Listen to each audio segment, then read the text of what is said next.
আজকে 17 ফেব্রুয়ারি 2026। 2025-এর জুনের পর আজকে আবার মতিন শওকত ভাইয়ের এদিকে এলাম। তো আজকে কালাডুমুর নদীর মধ্যে আমরা পরিবেশ নিয়ে অনেক কথাবার্তা আমাদের হলো। তো ফেরার পথে হঠাৎ দেখা হলো নারায়ণ নট্ট, যিনি ঢোল ঢাক সব কিছুতে বাজানোর মধ্যে তার পারদর্শিতা আছে। সারা জীবন ধরে তিনি এই কাজটি করেছেন।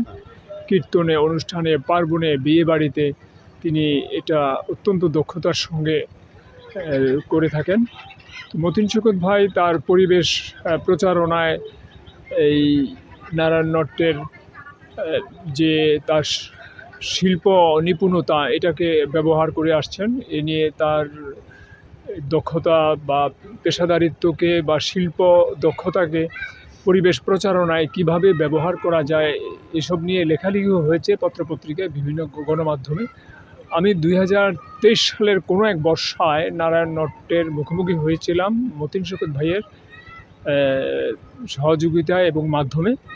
তো সে তো আগের কথা, কিন্তু বেশ স্মৃতিতে উনি জীবন্ত প্রাণবন্ত হয়ে আছেন এবং চেহারাটাও বেশ পুষ্ট হয়ে আছে আমার মনে মগজে। হঠাৎ ফেরার পথে দেখা হয়ে গেল নারায়ণ নট্টের সঙ্গে, এবং মতিন শওকত ভাই তো সঙ্গে ছিলেনই। তো আজকে দুজনকে একসঙ্গে পেয়ে গেলাম পরম সৌভাগ্যে। তো নারায়ণ নট্ট, আপনি কেমন আছেন? হ্যাঁ, আপনার এলাকায় মতিন শওকত ভাই, আমরা গণমাধ্যম কর্মীরা বিভিন্ন সময়ে দূর দূরান্ত থেকে, ঢাকা, কুমিল্লা, বিভিন্ন জায়গা থেকে আসি। তো সঙ্গে আবার আপনার সঙ্গে আমাদের পরিচয় হলো, এবং শহরে নগর জীবনে এবং আমার পরিবারেও আপনার যে বাজানোর যে দক্ষতা এগুলো নিয়ে বেশ আগ্রহ প্রকাশ হলো। কিন্তু আপনি আমাদের মুখোমুখি হলেন, সঙ্গে এলেন, প্রচারণায় ধরুন গণমাধ্যমে এলেন, বিশেষ করে মতিন শওকতের মাধ্যমে। তো এটা অত্যন্ত ভালো লাগার বিষয় যে শিল্পের বা ধর্মীয় কাজে যেই শিল্প নিপুণতাটা ব্যবহার করা হয়, এটাকে যে যুগ উপযোগীভাবে এবং পরিবেশ প্রচারণায় ব্যবহার করা যায় বা করা ঘটনাই উদাহরণ হিসেবে সৃষ্টি করেছেন মতিন শওকত ভাই। তো এটাতে আপনি কেমন অনুভব করছেন? খুব ভালো। ভালো। মতিন শওকত ভাইয়ের কি সঙ্গে তো আপনার প্রাত্যহিক যোগাযোগ, দেখা সাক্ষাৎ হয়? প্রায় সময় যোগাযোগ হয়। কিন্তু আপনি এখন জানেন না যে আপনাকে আসলে কত লোকে শহরে বন্দরে জানে এই সমস্ত পরিবেশ প্রচারণার জন্য আর কি। আপনার ধর্মীয় লাইনে তো সেটা তো আছেই, কিন্তু পরিবেশ প্রচারণার জন্য গণমাধ্যমে এবং গণমানুষের মানসে আপনি বেশ উজ্জ্বল হয়ে আছেন। তো মতিন শওকত ভাই, আপনার কাছে একটু জানতে চাই, এই নারায়ণ নট্টের চিন্তাটা, এই যে বাজানোটা, পরিবেশ প্রচারণায় আপনি অনুষঙ্গ হিসেবে কিভাবে, কখন নেওয়ার কথা ভাবলেন? প্রাচীনকালে রাজা বাদশারা ঢোল পিটিয়ে জনগণকে জানান দিত খাজনাপাতি আদায় করার জন্য, অথবা রাষ্ট্রের জরুরি কোনো এলান দেওয়ার জন্য। সেই প্রাচীনকাল থেকে কিন্তু এই ডাকডোলের একটা অত্যাবশ্যকতা, অপরিহার্যতা ছিল। নারায়ণ নট্ট, তারা নট্ট পরিবার, ডাকডোল বাজানো তাদের পারিবারিক একটা ঐতিহ্য। তারা আমার পাশের গ্রাম, কাছাকাছি বসবাস। আমি 2000 সাল থেকে যখন পরিবেশের বিশেষভাবে কাজ করা শুরু করি, তখন নারায়ণচন্দ্ররা তাদের পারিবারিক ধর্মীয় রীতি অনুযায়ী ডাকডোল পিটেন। আমি প্রত্যেক বছর ফসলের মৌসুমে, বিশেষ করে বোরো ধান যখন আবাদ করা হয়, সে সময় বোরো ধানের জমিনে জাটা জিংলা পুঁতে দেওয়ার জন্য প্রত্যেক জমিনে বিঘাপতি 4টা-5টা করে যখন জাটা জিংলা পুঁতে দেয়, সেখানে পাখি বসে পোকামাকড় খেয়ে ফেলে। সেখানে কীটনাশক বা বিষের ব্যবহার করা লাগে না। বিষ মাটি, পানি, বাতাস শরীর নষ্ট করে, ফসল নষ্ট করে। এইটা সেই সময় থেকে একটা চিন্তা করলাম যে ডাকটা যখন বাজানো হয়, ঢোলটা যখন বাজানো হয়, তখন ছোট বড় সকল শ্রেণী মানুষ এইটার শব্দটা পেলে যেমন একটা আতঙ্কে থাকে, একটু আটকে ওঠার মতো, এবং সবাই যার যার ঘর থেকে বেরিয়ে কান পেতে এটা শোনার চেষ্টা করে। মাইকেও কিন্তু এতটা কার্যকরী হয় না, ডোলে যতটা কার্যকরী হয়, উদ্দীপনা তৈরি হয়। বিভিন্ন জায়গায় তারা, তখন আমি গ্রামের পর গ্রাম পাঠিয়ে দিতাম। এই নারায়ণচন্দ্র নট্টর আরেক ভাই শঙ্করচন্দ্র নট্ট, সেও এই কাজটা করতো। সে ইতিমধ্যে মারা গেছে। তার আরেক ভাই পরিমল নট্ট, তাকে দিয়েও মাঝে মধ্যে কাজ করায়। তার আরেক ভাই বিমল নট্ট, তাদেরকে দিয়ে কাজ করি। তাদের এই নট্ট বাড়ির সবাইকে দিয়ে মোটামুটি কাজটা করানো হয়।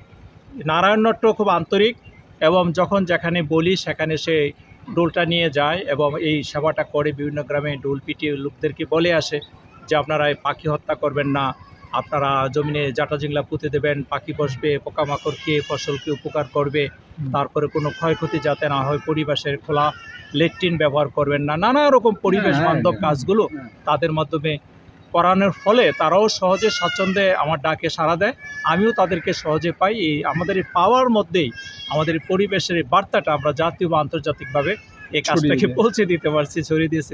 গণমাধ্যম কর্মীরা তারা এই জিনিসটাকে চমৎকারভাবে নিয়েছেন যে আসলে ডুল পিটিও পরিবেশ রক্ষার আন্দোলন করা যায়, নদী রক্ষার আন্দোলন করা যায়, বন্যপ্রাণীর সংরক্ষণের কথা বলা যায়, বহুমুখী কথাগুলো ডোলের মাধ্যমে আমরা জানান দিতে পেরেছি।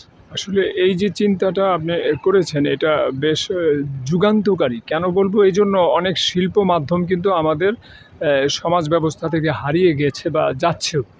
তো ধরুন আমাদের ছোটোবেলায় পট শিল্প ছিল, পটুয়া সম্প্রদায় ছিল, এখন এটাকে আসলে খুব একটা দেখাও যায় না।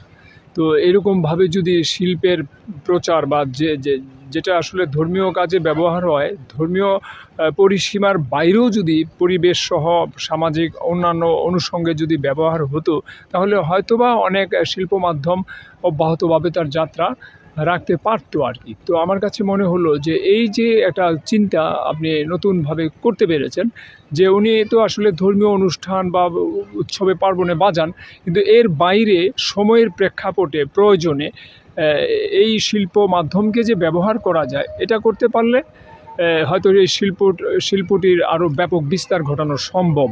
এবং এটাই আপনি আসলে উদাহরণ হিসেবে করে দেখিয়েছেন। যে করোনা পরিস্থিতির সময় এই নট্য সম্প্রদায়ের বাজনার কাজ বন্ধ ছিল, উৎসবের কাজ বন্ধ ছিল। তখন আমি দাউদকান্দি উপজেলা নির্বাহী অফিসার মহোদয়কে বললাম যে আমার এলাকায় এরকম নট্য সম্প্রদায়ের 25-30 জন লোক আছে, তাদের তো এই মুহূর্তে কোনো কাজ নেই, তো আপনি যদি তাদেরকে একটা অনুদানের জায়গায় তাদেরকে স্থান করে দিতেন তাহলে তারা উপকৃত। আমাকে বলল আপনি লিস্ট দেন, আমি অনেকের নাম লিস্ট দিলাম এবং উপজেলা নির্বাহী অফিসার, এসিল্যান্ড এবং ইউনিয়ন পরিষদের চেয়ারম্যান এই সকলে মিলে নট্য সম্প্রদায়ের যত লোক সেদিন উপস্থিত হয়েছিল, এই ইউনো মহোদয় তাদের প্রত্যেককে তাদের একটা করে মিষ্টি, তাদের হাতে মিষ্টি তুলে দিলেন আর নগদ চেক টাকা দিলেন তাদেরকে।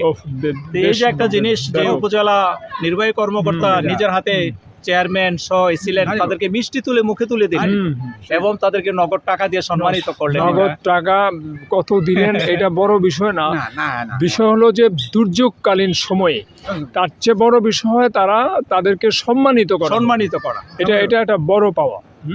তো যাই হোক, আজকে হঠাৎ দেখায় আকস্মিক আমরা এই কথাগুলো বললাম। আপনারা সবাই ভালো থাকুন, এটাই আমাদের কামনা।